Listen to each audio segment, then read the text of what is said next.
Hello everybody, welcome back to my channel. If you don't know me, I'm Tori, this is Louie, and this is Frank. In today's video, I will be going over all the things that you need before bringing your first budgie home. So the first thing that you'll need to know is where are you actually going to keep your bird? I do not recommend keeping your bird in the kitchen, as there are so many chemicals that are sprayed, so many scents from cooking that go around there, and it can really harm your bird.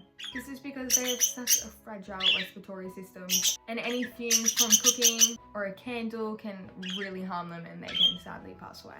They should be in a bird-proof room that doesn't have many scents. The windows should be closed, or there should be like a fly screen between the windows. I keep my birds in my room as it's bird-proof. They can fly around whenever they want, and I do not have any candles. I don't spray deodorant in here, so it doesn't harm their respiratory system. So for their cage, I recommend getting one that looks like Louie's.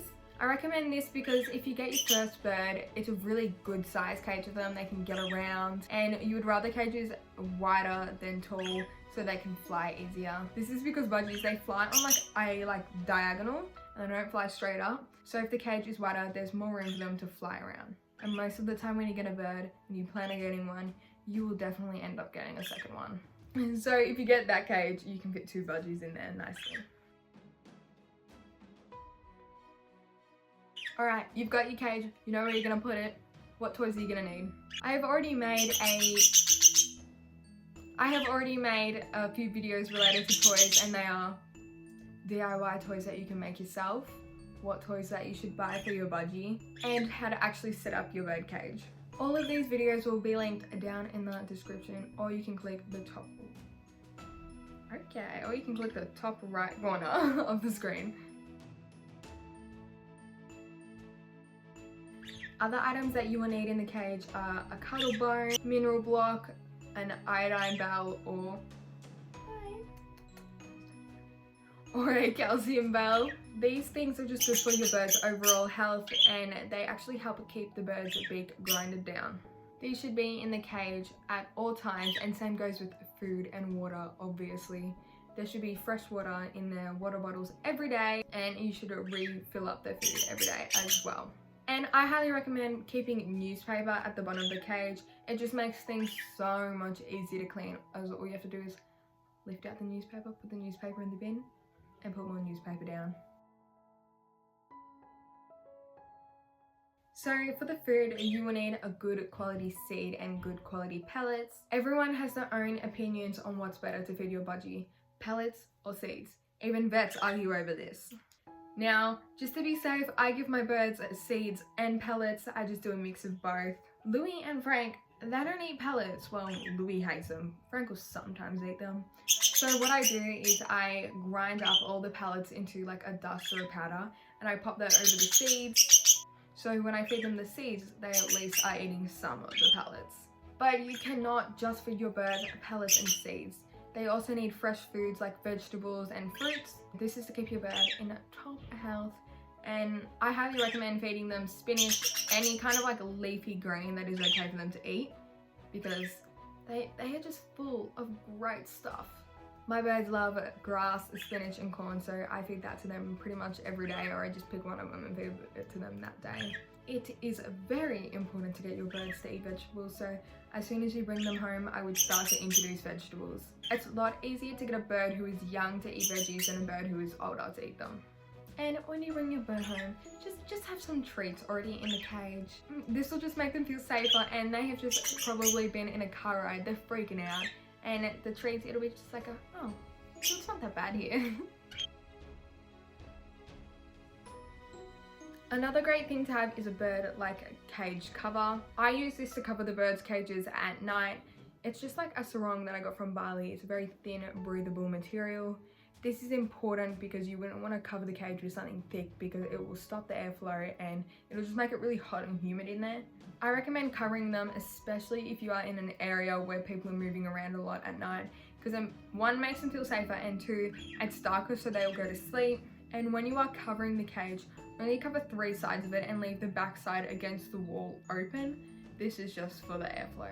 I mean, unless your bird cage isn't against the wall, just pop the whole thing over. Another thing that you can give your bird is a bird playground. This is just a spot for your bird to go when it's outside of the cage. And it gives them something to do. And it just encourages them to become more active. So I have a bird stand right there and a bird playground up there. You can buy these bird playgrounds online or you can make them yourself at home. Another handy thing to have ready that a lot of people don't think about is a hospital cage or a box that you can put your bird in when you need to go to the vet in case of an emergency. A hospital cage is just a really small like bird cage that you can just pop in the car, you can travel really quickly to the vet with it. Personally, I have a box underneath the cage that I can pop the birds into if I really quickly need to go to the vet. This also includes having an emergency vet fund. I know that vets are expensive and you wouldn't want to not take your bird to the vet because you can't afford it. You will also need a bird bath. I highly recommend getting one of these electric bird baths because I've seen so many birds, including my birds, that absolutely love them. There are so many benefits to bathing and there are so many different ways to do it. And once your birds actually get in the bath, it is so cute to watch. Like, I absolutely love it. I have actually made a video already about bathing and I go a lot more into depth about bathing, the dangers of it, and how to encourage your bird to actually get into the bath for the first time. That will also be linked in the top right corner, I believe, if I do that right, and it will also be down in the description. That is pretty much everything you should have before you get your bird. Please, oh, you good? Please do not go get a bird and not have everything ready at home. It will just stress your bird out so much, and you want the transition from buying your bird to getting them home to be as smooth as possible. Anyways guys, that is the end of the video. I hope you enjoyed. If you have any questions, let me know in the comments or you can message me on my Instagram, which is @LilyAnnFrank. Please like the video if you liked it and subscribe if you want to see more videos done by me, and I will see you guys next time. Say bye bye, Lily and Frank. Bye. In a safe.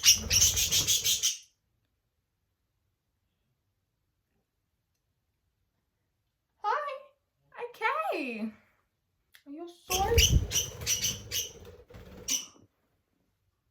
I've got no idea where you want to go. Onto my head? Okay. Oh my god, stop. Frank, you make things so difficult. Why do you run down the middle of my back where I can't reach you?